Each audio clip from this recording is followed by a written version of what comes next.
Hello, gazers. Hello, gazers. How are you? I'm asking the gazers. I'm asking the viewers. When you had one little glass of wine already. Yes, you have, because you got sent down to the green room. Yes, because there were a few technical issues. Gazers, I've just got this new setup, which means that we don't have to talk into the same mic. No. We've got our own individual mics now. Yeah. Sat here side by side. Got a new little recording box thing. Could I ella's set it up? No, but it does mean we're not fighting over the microphone anymore like two Siamese twins who hate each other. Well, exactly. Yes. It's like personal space. Yes. You know what I mean? Yeah. But yeah, I almost threw myself out of the window on a couple of occasions. You've done very well. Me and technology. I mean, I normally in my day job have a myriad of people to do all the technicals and stuff, and I just sit there and say, I'd like this and I'd like that. Yes. But obviously, cut to... It's only because we gave the technical flaws of PG Towers the long weekend, didn't we? That's true. So anyway, yeah, I sent Lee down to the green room / my kitchen. Yes. To have a little glass of wine. Yes. And it was just a little glass. Yeah. But it has already started to work. I can tell. There might be a few windy pops. I can only apologise. But I'm not disgusted with you. I'm just jealous. So catching up. Don't be jealous. Yes. Go on, knock it back. Cheers. Cheers. Yeah, we are on the vino. I've had quite a stressful time setting things up, but we're here. And also, we're recording ourselves again. Yes. I don't know if any of our gazers have seen on Instagram and TikTok. Our beautiful faces. Yeah, well, your beautiful face. Mine looks like the lens has been smeared with Vaseline. Now, I'm not going to mention the word sabotage, but Lee was in charge of my camera.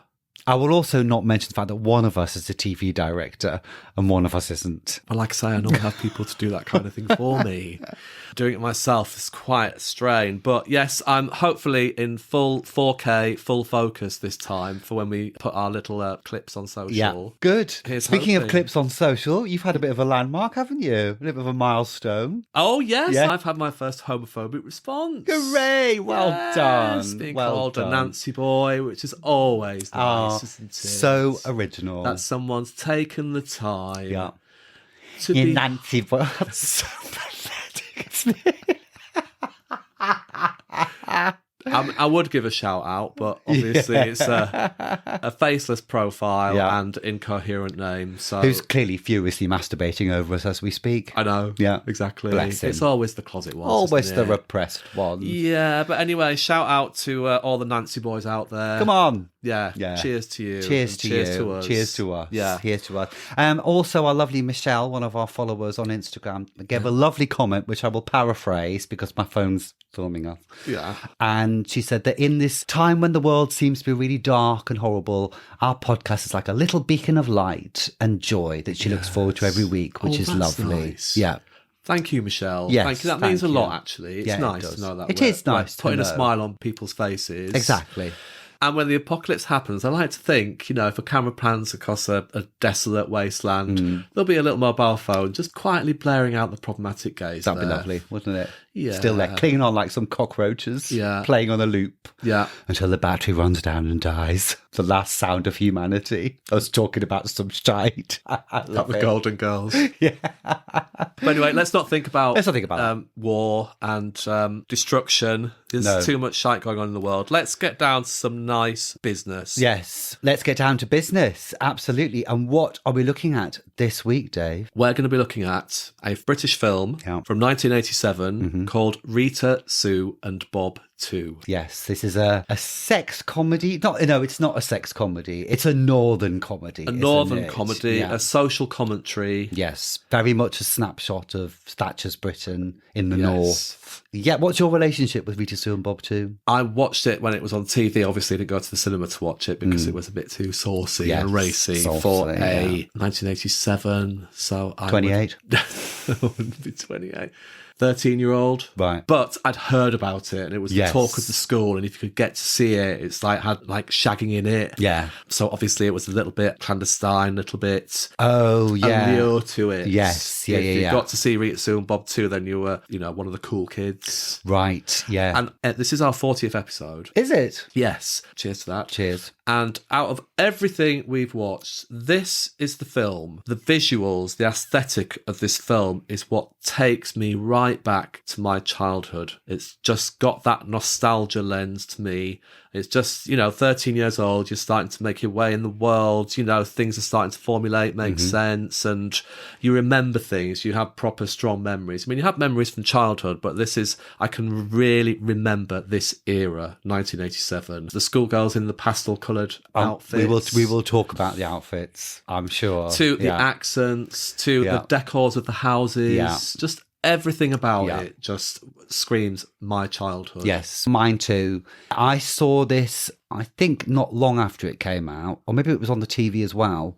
I was still youngish when I saw it, and obviously didn't get the nuance of it or the social commentary of it, but really enjoyed it at the time. So 1987, a snapshot and a half, isn't it? It really is. So Wincy Willis, face of 1987. So since we're going back to 1987, should we step over to the news desk to see what was happening in the UK that year? Let's do it. Shuffling papers. You settled? Settled. Okay, I shall begin.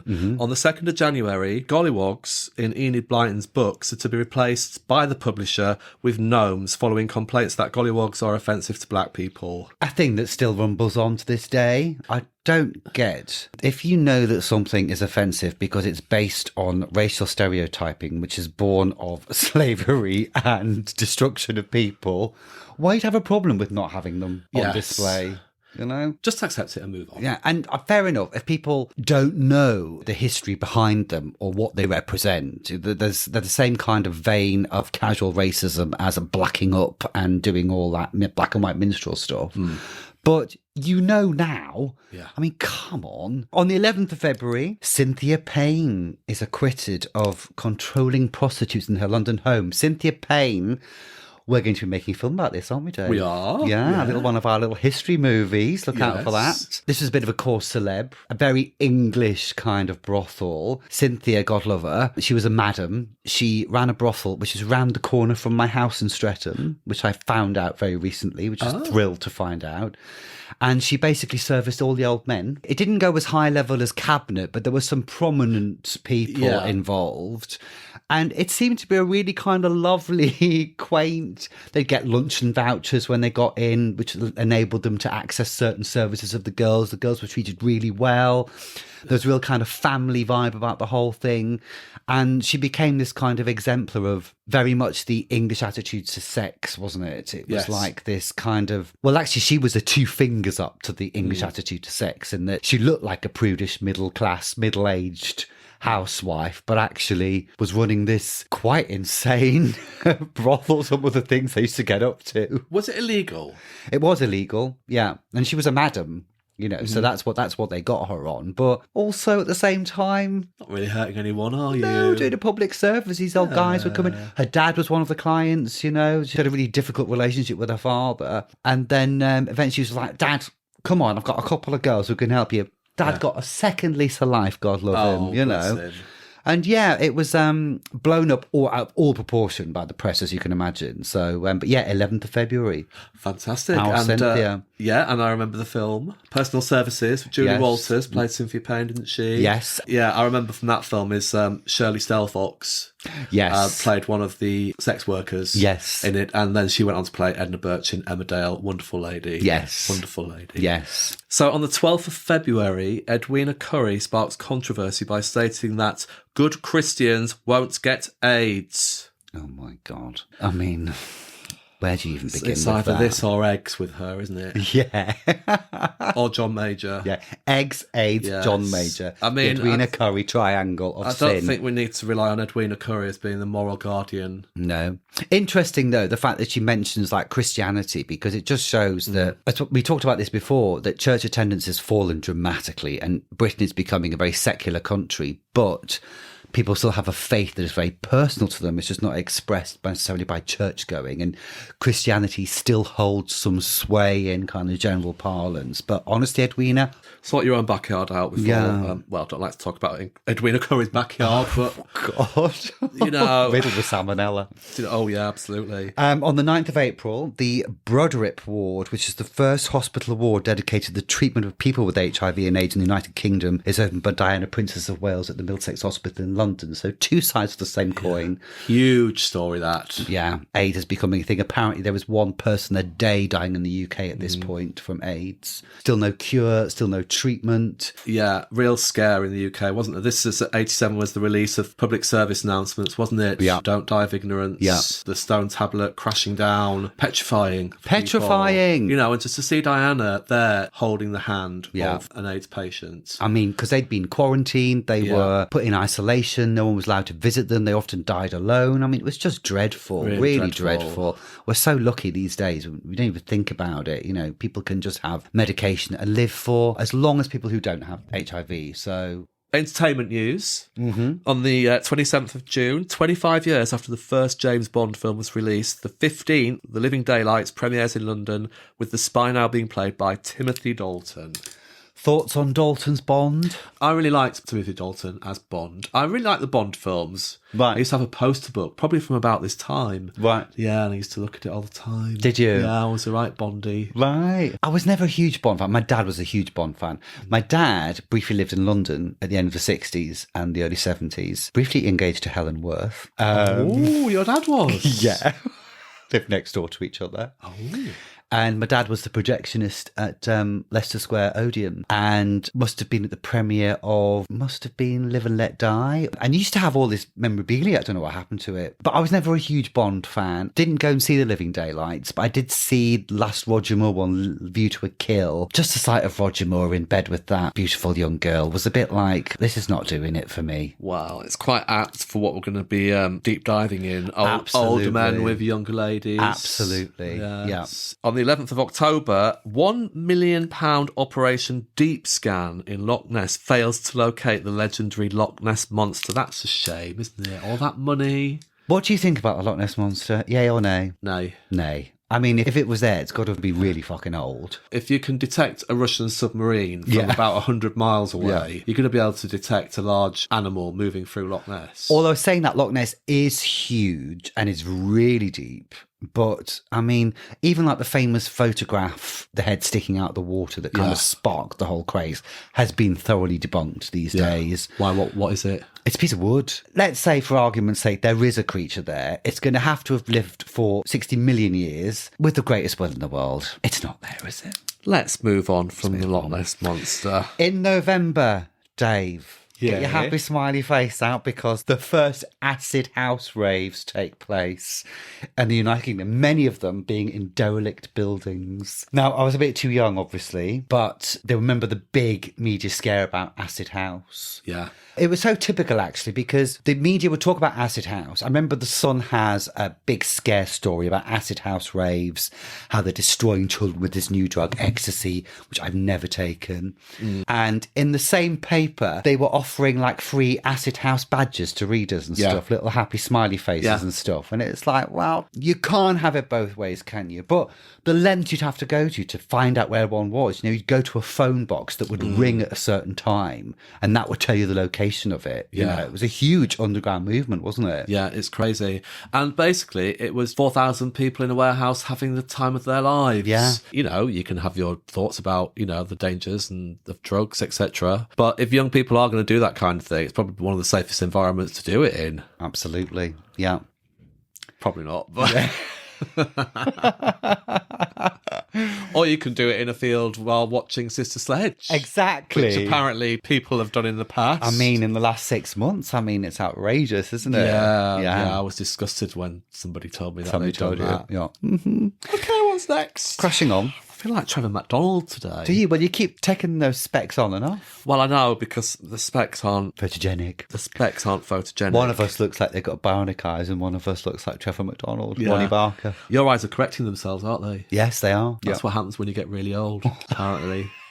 I'm not there yet. Okay, so You're only 1 year behind. Don't be giving it all that. on the 25th of December, ITV enjoys a record-breaking audience when more than 26 million viewers tune in for the Christmas Day episode of Coronation Street, in which Hilda Ogden, played by Jean Alexander, makes her final appearance on the show after 23 years. Gosh. Wish me luck as you wave me goodbye.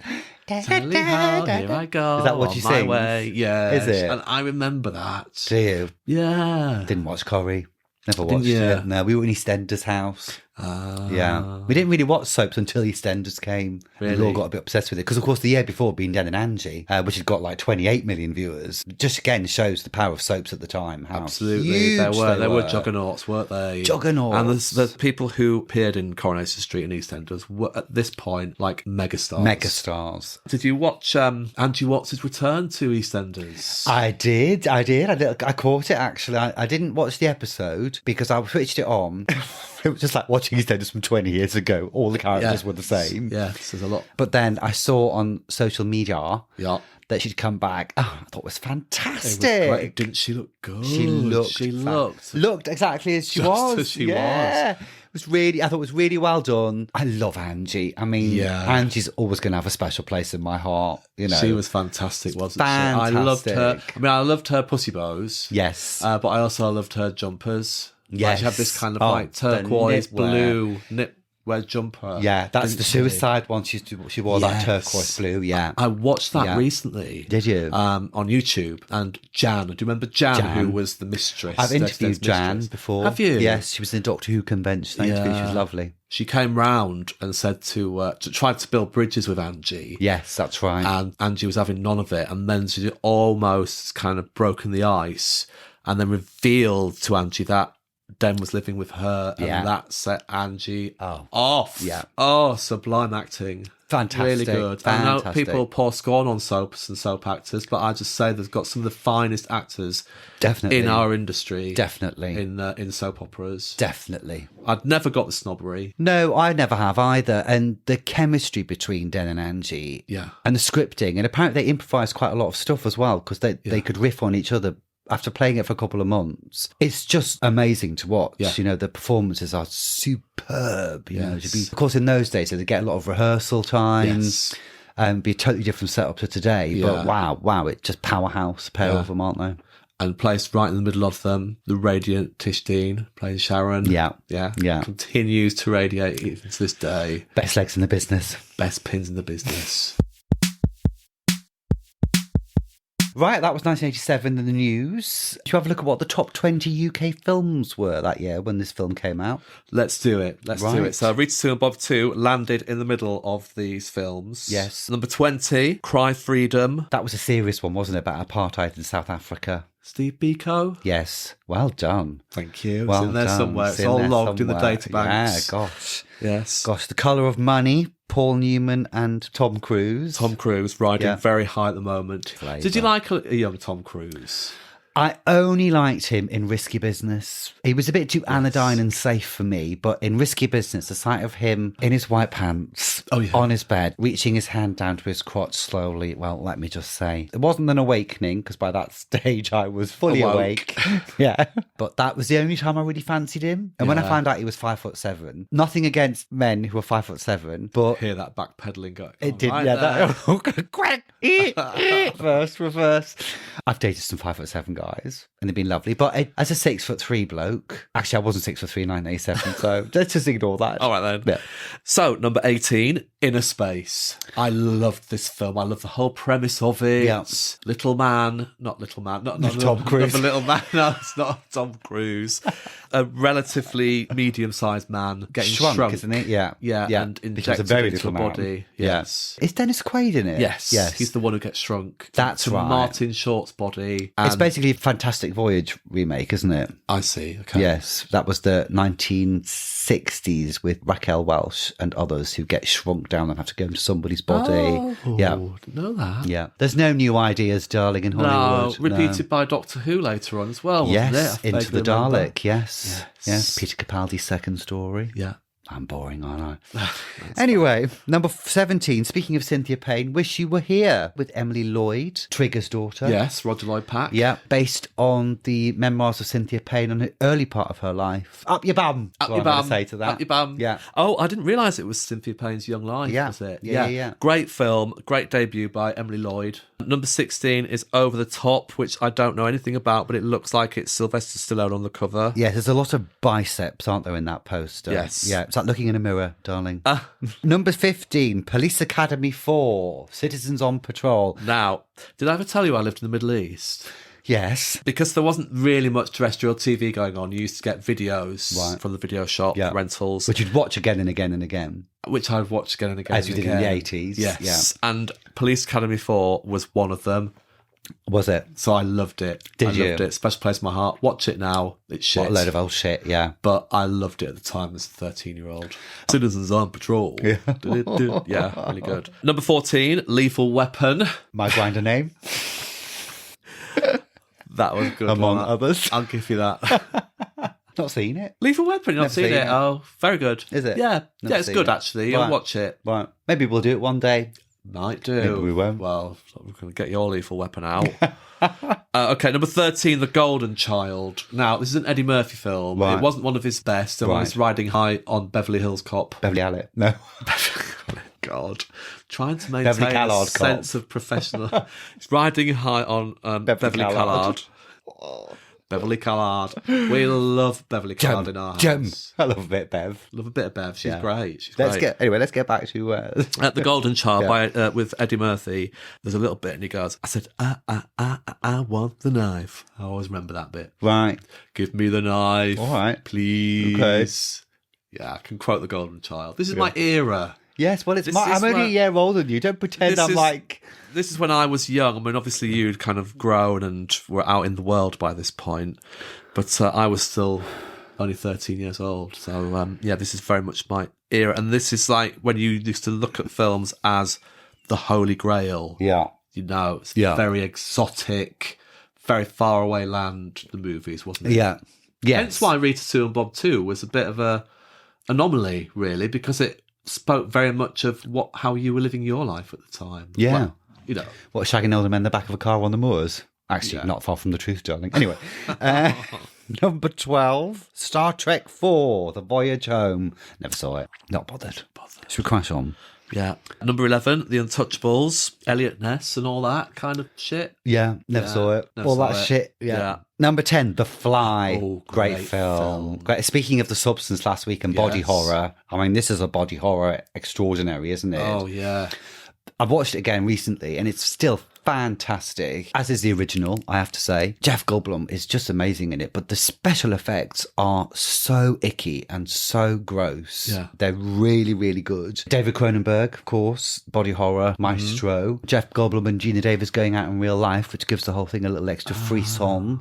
But a deeply tragic film, a deeply sad film as well. It got a really sad ending. The Fly 2, the sequel, not so good. We'll crash on. God, so how do you have a sequel to The Fly? Was it his son? Did his son turn into a fly? I can't remember, but it's just absolutely terrible. It's appalling. Number 9, Superman 4, The Quest for Peace. This was the real shit Superman movie, wasn't it? It was really cheap. was.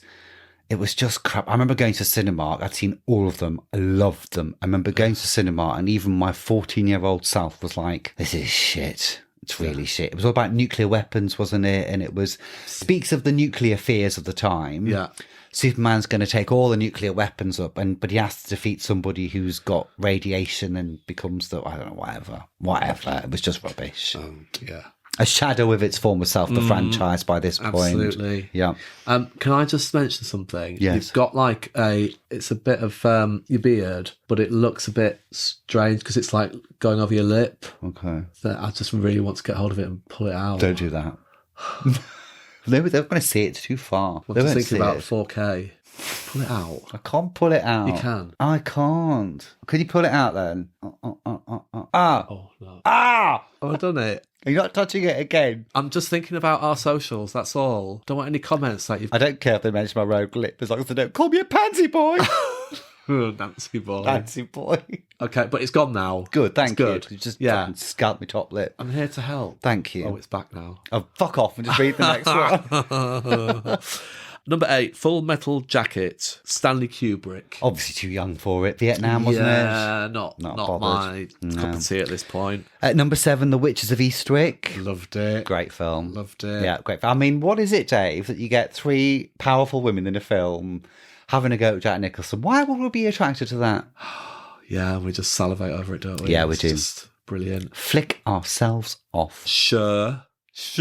Snap out of it. Yeah. Snap out of here. Yeah.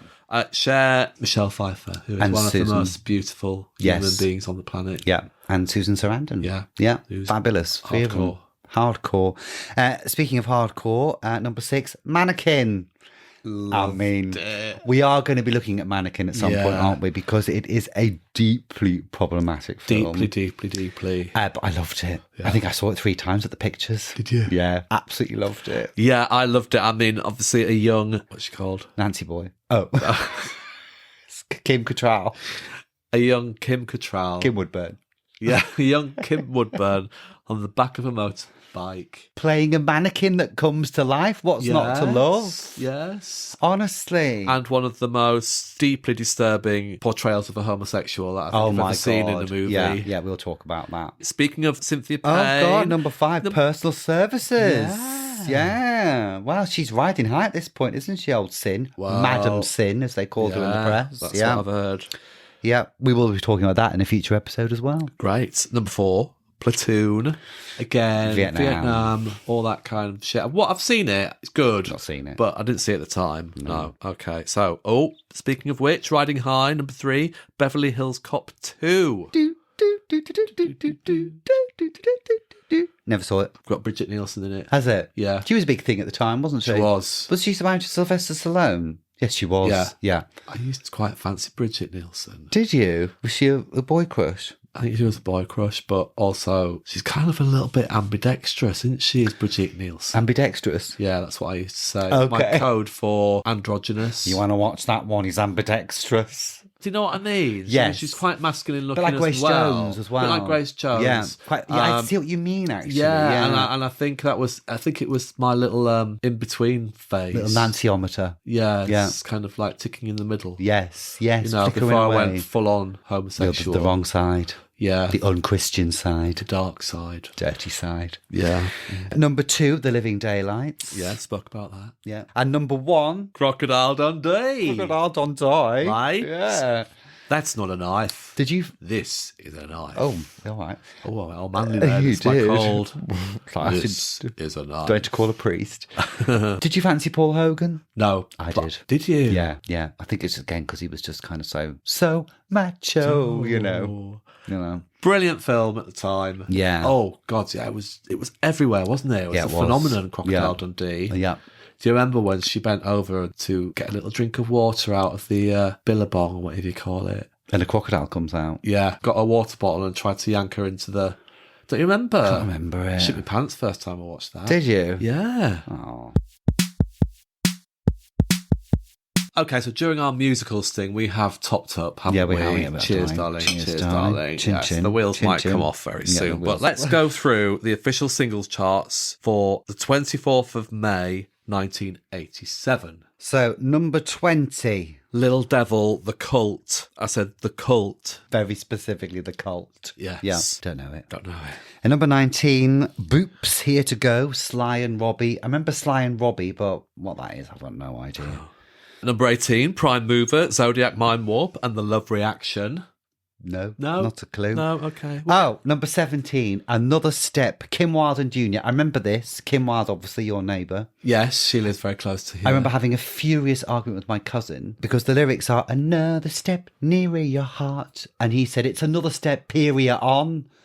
I was like, what the fuck's period on? And we had a fight. We ended up having a fight over it. An actual fight because he was going, it's Wilde. period on. Well, I think you were right. I think I was right. Yeah. Number 16, Born to Run, Bruce Springsteen. Now, I had Bruce Springsteen's album. Did you? Played it over and over again. Right. It's the only tape I had. Is it?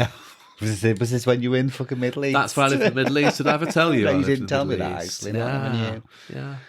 Number 14, living in a box, living in a box. Yeah. Living in a cardboard box. Yes, living you were. in a box. Yeah. Number 13, 5 Get Overexcited. One of those Enid Blyton ones I never read.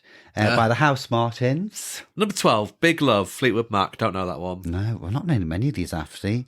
Back and Forth, Cameo, number 11. No, sorry. I think I know that one. Obviously, I remember Cameo from Word Up and their appearance on Top of the Pops with that bright red jock strap thing he had on. Oh, little codpiece did you have Little on? codpiece. Do you not remember that? No. Only because you were in the Middle East. I was in the Middle East at this point, yes. Didn't get Top of the Pops there. Wow. Number 10, Wishing I Was Lucky, Wet, Wet, Wet. Mm-hmm. Did you fancy Wet, Wet, Wet? No. No, I No, I just thought it was a bit naff, Wet, Wet, Wet. Yeah, so did I. Yeah, sorry, Wet, Wet, Wet. Sorry, Marty Pello, don't come and beat me Sorry, up. Marty Pello. Yeah.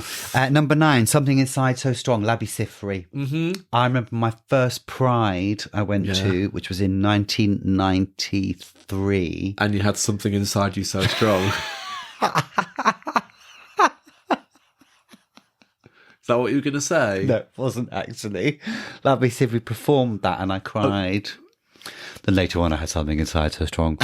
Brockwell Park's never been the same, darling. To hose it down. Yeah. Hose it out. Moving swiftly on. Number 8, Can't Be With You Tonight, Judy Boucher. Judy Boucher, I think. Oh, okay. Judy Boucher. Oh, so Sorry. French. Well, I am. I do have a degree in French. So, Do you? Yeah. Do you? Yeah. God, the things you learn. Honestly, I never knew that. May we? That's all I learned. 3 years took me. That was money well spent, wasn't it? Yeah. Mirage, number 7. Jack Mix 2/3. Don't know it. Don't know it. No. I thought we'd know more. I did as I well. thought I'm we'd quite know disappointed more. how Yeah. little we know on this. Quite weak. I would Quite a say. week. Quite Quite a weak in week. between the juggernauts. Yes. Number 6, Incommunicado, Marillion. Crashing on. Number 5, Shattered Dreams. Johnny Hates Jazz. You know that one. Would you take your Oh, let's not do that. I was in the Middle East at this point. Oh. Okay, number 4. Number 4, A Boy From Nowhere, Tom Jones. Number 3, Hold Me Now, Johnny Logan. That's just won Eurovision. Right. Yeah, he just won Eurovision with that song. Yeah. I fancied him. I mean, so did I. Yeah. Yeah. But he was very earnest when he was singing it, wasn't he? Very earnest. Very earnest. Yeah. Yeah. I'm not that keen on an earnest singer like that. But it worked. It worked. Yeah. Oh, I'm telling you. Sopping. Oh, okay. So here we go. It's taken us to number 2 in the charts to get to Stone Cold Classic. I Want to Dance with Somebody Who Loves Me, Whitney Houston. Yeah. What a song. What a woman. What a song. The irony is, of course, she wants to dance with somebody, but can't move for toffee. Bless her. God love her. This is when Whitney Houston was accused of abandoning her roots and going into more pop-orientated music. I don't remember that. Yeah, I mean, it was a kind of a big thing. She was beautiful. Yeah, she was beautiful, stunning voice. Yeah. What a tragedy. Tragedy. God bless you, Whitney. Yeah. Crack is whack. Yeah, crack is whack. Shall I look at number 1? Yeah. Ah, Oh. this is for Mannequin. Mannequin. Nothing's going to stop us now by Starship. I mean, That should be our anthem. Nothing's going to stop us now. okay, cheers to that, darling. Nothing's going to stop us now. Nothing's going to Next stop us stop, now. Royal Albert Hall. Yep. In Hitchin. No, the real Albert Hall. I booked it now. Fuck. Okay. Booked it now. Shit. So, to the matter in hand. Yep. We're going to take a deep dive into Rita Sue and Bob 2, a British film from 1987. Just going to give you a few facts about Rita Sue and Bob 2 before we deep dive into it. Yep. Okay. So, Rita Sue and Bob 2 is a British comedy film directed by Alan Clark, and it stars Michelle Holmes, Siobhan Finneran, George Costigan, and Leslie Sharp. It's set in Bradford, West Yorkshire, and the film is about 2 teenage schoolgirls who have a sexual affair with and are seduced by a married man. It was written by Andrea Dunbar, who adapted the film from 2 of her stage plays, Rita Sue and Bob 2 and The Arbour, which were first performed at the Royal Court Theatre in London. The plays are loosely based on Dunbar's experiences about growing up on a council estate in Buttershaw. Yes. So that's the bones of it. Yes. Why don't you give us a brief outline of what the film is about, Lee? In 1987 Bradford, final year schoolgirls Rita and Sue, who come from the rough part of town, begin an affair with the older, married and somewhat sleazy Bob, who's from the posh estate. As Bob's marriage disintegrates and Rita and Sue start to bicker, the three use the relationship to escape their troubled lives. They're shouting some of the most unsexy sex you'll ever see, a warts and all look at Thatcher's Britain, and a cameo appearance from some 80s pop legends. Anyone up for a gangbang? We're having a gangbang. We're having a ball. We'll come on to that, yes, I'm sure. As I've already said, this film encapsulates my experiences of growing up in 80s Britain. Yes. I won't say that I came from a council estate as impoverished as the Buttershaw estate in Bradford, and I think I veered more towards the more manicured streets of Bradford that are also depicted. There's kind of two tiers of the social strata that are depicted in this film. The really poor, impoverished version of Thatcher's Britain and the all slightly more aspirational, not yet middle class, still working class, but a higher tier of social standing. Yeah. So what about you? Where did you fit into this firmament? I'm from a council estate, but my council estate was next to the rough council estate. And so consequently, we looked down on the rough council estate where there were motorbikes in backyards, windows smashed, arguing, shouting all the time. And then further along was the posh estate, which was the new built houses, the Leach homes, basically, where your hyacinth bouquets lived. And I loved the locations in this film because they're so cleverly delineated between the council estates, you know, the scummers, basically, and then the posh, who are not posh at all, but they think they're posh. Aspirational. The aspirational. And what a snapshot of Thatcher's North. This is when London is consolidating its position as the centre of money, finance, power, wealth, which means that all the industries from the North, from Wales, from Scotland, are being shut down, closed, the miners, the shipyards. And what's happening is what we're seeing in Rita, Sue and Bob too. So you're getting estates which are on the bare bones of their arses. The strapline of the film is Thatcher's Britain with her knickers down. And like you said before, this film just absolutely reeked of that 1987 experience, didn't it? It really did. Yeah. So Bob lives with his wife, Michelle, who is very reminiscent to me of a kind of Stepford wife kind of character. She lives the life that she believes she needs to live. Like, everything is very neat and tidy in her house. The lawns are very finely manicured.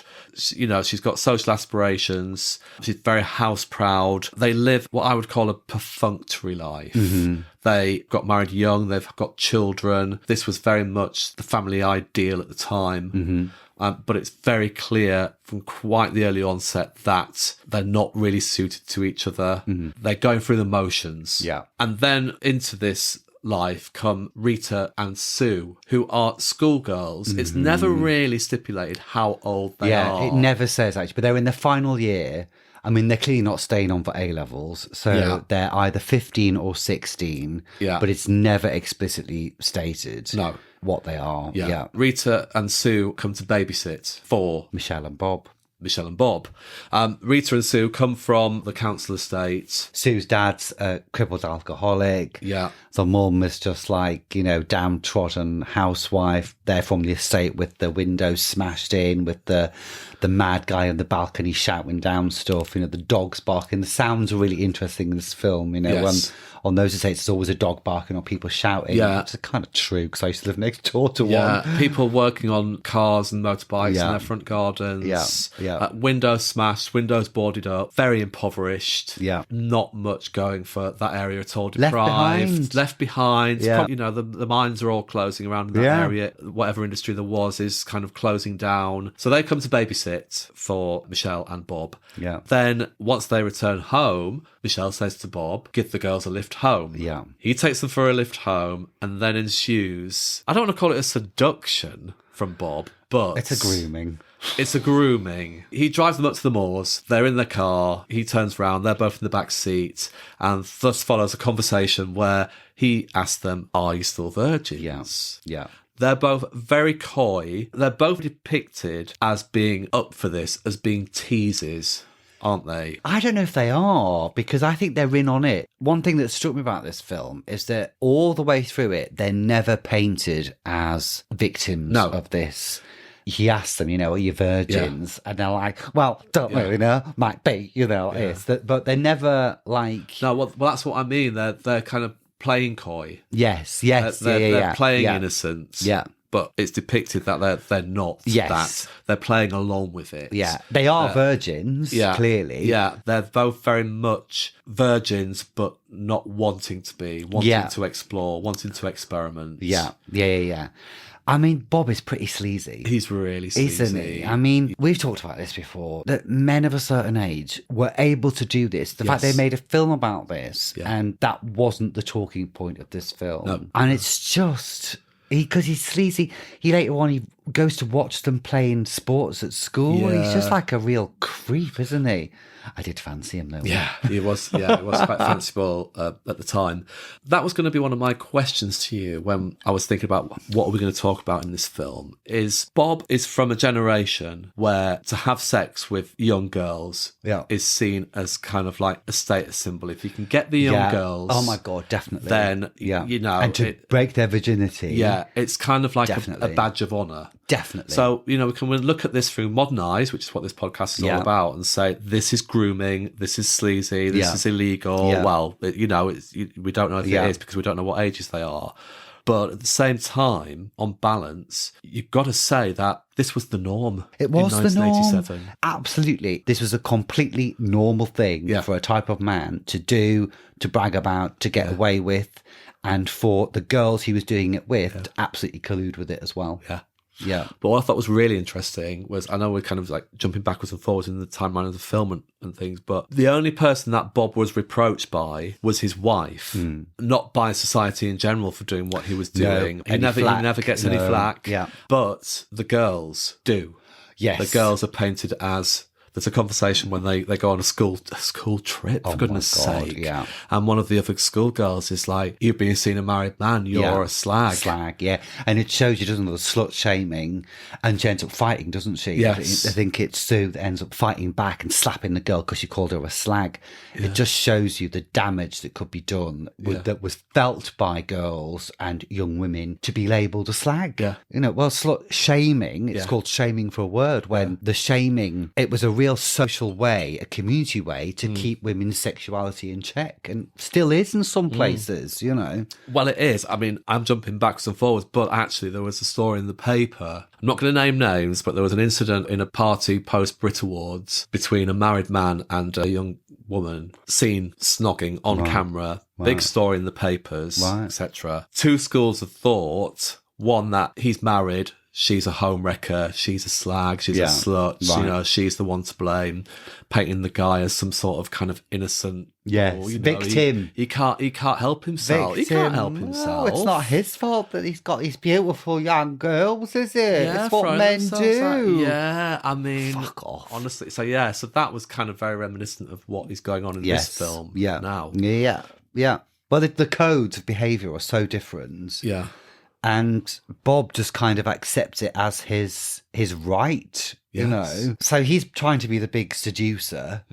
And then it follows just these excruciating scenes of sex in the back of his car on the moors, When they take it in turns with him, don't they? Yeah, and they're impatient with each other. Well, it's like, hurry up, I'm cold, It's just like the most, as I said, unsexy sex you will ever see. Yeah. The outcome of this encounter upon the moors in the car is that he has sex with both of them, and they begin a relationship. A throuple. Yeah. Yes. Yeah. Of two young schoolgirls with an older married man. Yes. And of course, he then, as men are able to do and get away with, blames his wife. Blames his wife because they don't have sex anymore.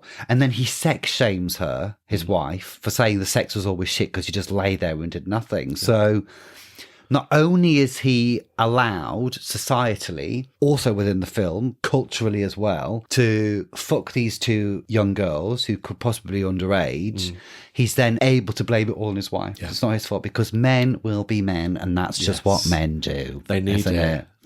It's their right to have it. But again, that's what the societal norms were at the Yes, time. absolutely. And still are. Look at your thing about the Brit Awards. They still are. You know, it's still something that men will not get shamed in the way that women get shamed for doing this. There were some lovely little cultural things which just show how deprived the North was becoming.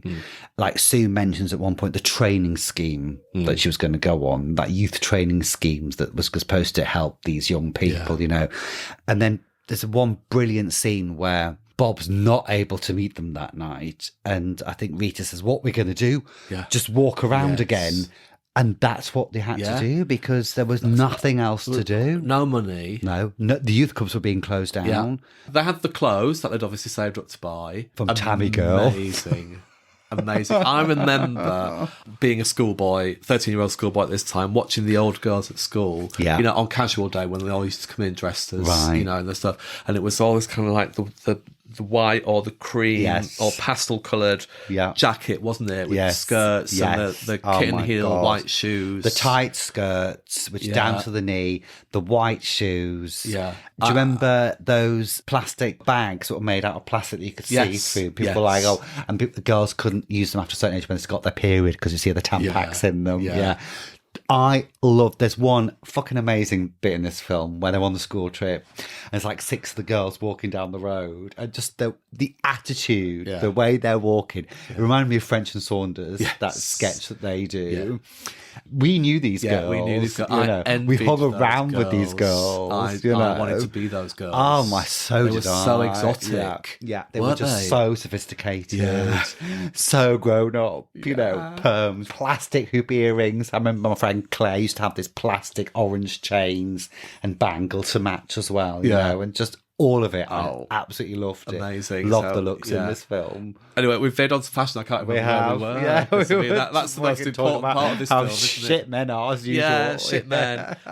So Michelle finds her husband's condoms as she's ironing his trousers, just as he's taken Rita to a show home to shag her. Yes. So she finds the condoms in his trousers or his suit, whatever. And then when he comes home after shagging Rita, confronts him. He talks to her about, like you say, about, oh, it's your fault because we've got differing sex drives. And you know, it's always really perfunctory of you. You just lay back and you just take it. She talks to the girls, Rita and Sue, about, oh, Bob's off knobbing somebody. I don't know who it is. Oh, yes. And she says, I don't want Bob to leave me. I love him too much. So she's just going to turn a blind eye. And I thought it was really telling when they were in the bed together. She was reading a Mills and Boon. Yeah. So she's got a very idealistic idea of what love and relationship and marriage should be. Yeah. That's so much so that when she knows he's playing away, she's going to turn a blind eye. Because she's got the home. Yeah.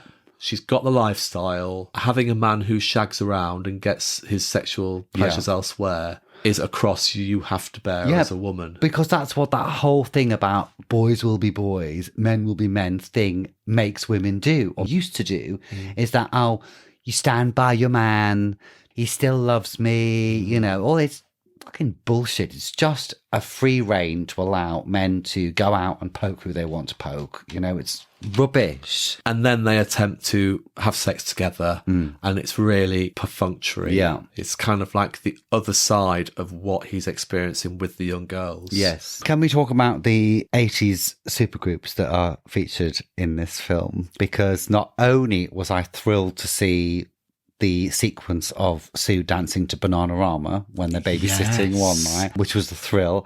Then we have the appearance of Black Lace. Yeah. I'm sorry, but I could smell the Old Spice coming from the TV screen at that point. But it's kind of like in a working men's club, wasn't it? Yeah.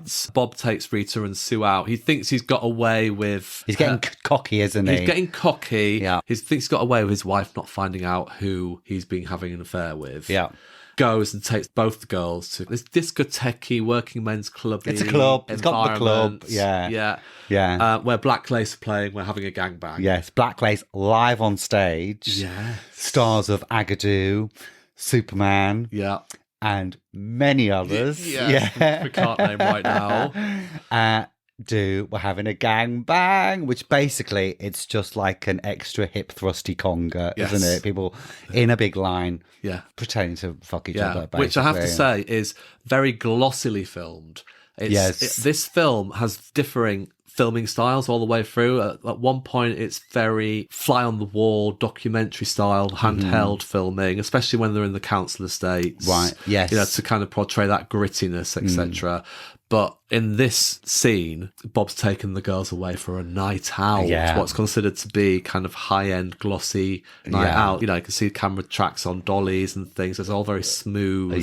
Neon lights filmed, which is quite reminiscent of Miami Vice, which is around at this time as well. Yeah, the colour palette is very pastel 80s, isn't it? Very pastel 80s. Yeah. And then he gets caught out by Michelle's pal, who he says, oh my God, she's got a mouth on her bigger than the whatever tunnel. It's going to get back to Michelle that we were here. And lo and behold, does. Yes. The friend goes and tells Michelle, and she leaves the house. She opens every single window. She tramples on his suits. Destroys everything he's got. And she's off. What I thought was really interesting in this film is that in every scene with Rita and Sue and Bob, even though they're naive and innocent, they're always in on it. And they've got an agency and a power as well. It never once feels exploitative. It never once feels that this is not something that they want. They're allowed to own their sexuality. There's no surprise it was written by a woman based on her own experiences. And I thought that was a lovely thing to see. But then it takes a very dark turn. And the original play was much darker, the ending. And Andrew Dunbar, the writer, was quite disappointed in the way the film kind of glossed the ending in a way that the play hadn't, because it gets darker. So Sue goes into a relationship with a Pakistani boy. There's some quite casual racist terms bandied around by the Pakistani characters as well, which actually I found really honest for the time. But as the other representative of maleness in this film, Sue's boyfriend, Aslam, turns out to be very toxic and cut from the same cloth as Bob, just a different kind of grading of it. And then he's very jealous, he's very possessive, and starts to basically abuse Sue. So Sue ends up with this abusive boyfriend, and Rita ends up living with Bob. And gets pregnant. Gets pregnant by him. Yeah. The two fall out, don't they? Sue's very unhappy that Bob has chosen Rita and seemingly has formed a singular relationship with Rita, and then Sue goes off and lives with her boyfriend, who subsequently becomes abusive to her. Rita goes round and rescues Sue from this abusive relationship. After she's had a miscarriage. And then the film ends with them living as a throuple. Yes. The last shot is Rita and Sue in bed saying, well, waiting for you, what you're waiting for. And Bob running up the stairs and then jumping onto the bed with them. And Andrew Dunbar was very unhappy with that. Now, we should just talk at this moment about Andrea Dunbar a little bit because, she grew up on this estate. The estate where it's filmed. She grew up on this Buttershaw estate in a very poor family. A girl like her wasn't expected to achieve much apart from meeting somebody, having babies, and that's probably pretty much it. That's it, and struggled, God love her. And struggled, and then she wrote this play as part of a school project in an exercise book in green pen, which subsequently got into the hands of an artistic director of the Royal Court Theatre in London. I mean, obviously, we don't know exactly the machinations behind how it got there. But he saw this gritty realism, this amazing writing, this amazing voice coming from this young woman who grew up on a council estate in Bradford and staged her plays. And she kind of became a media darling.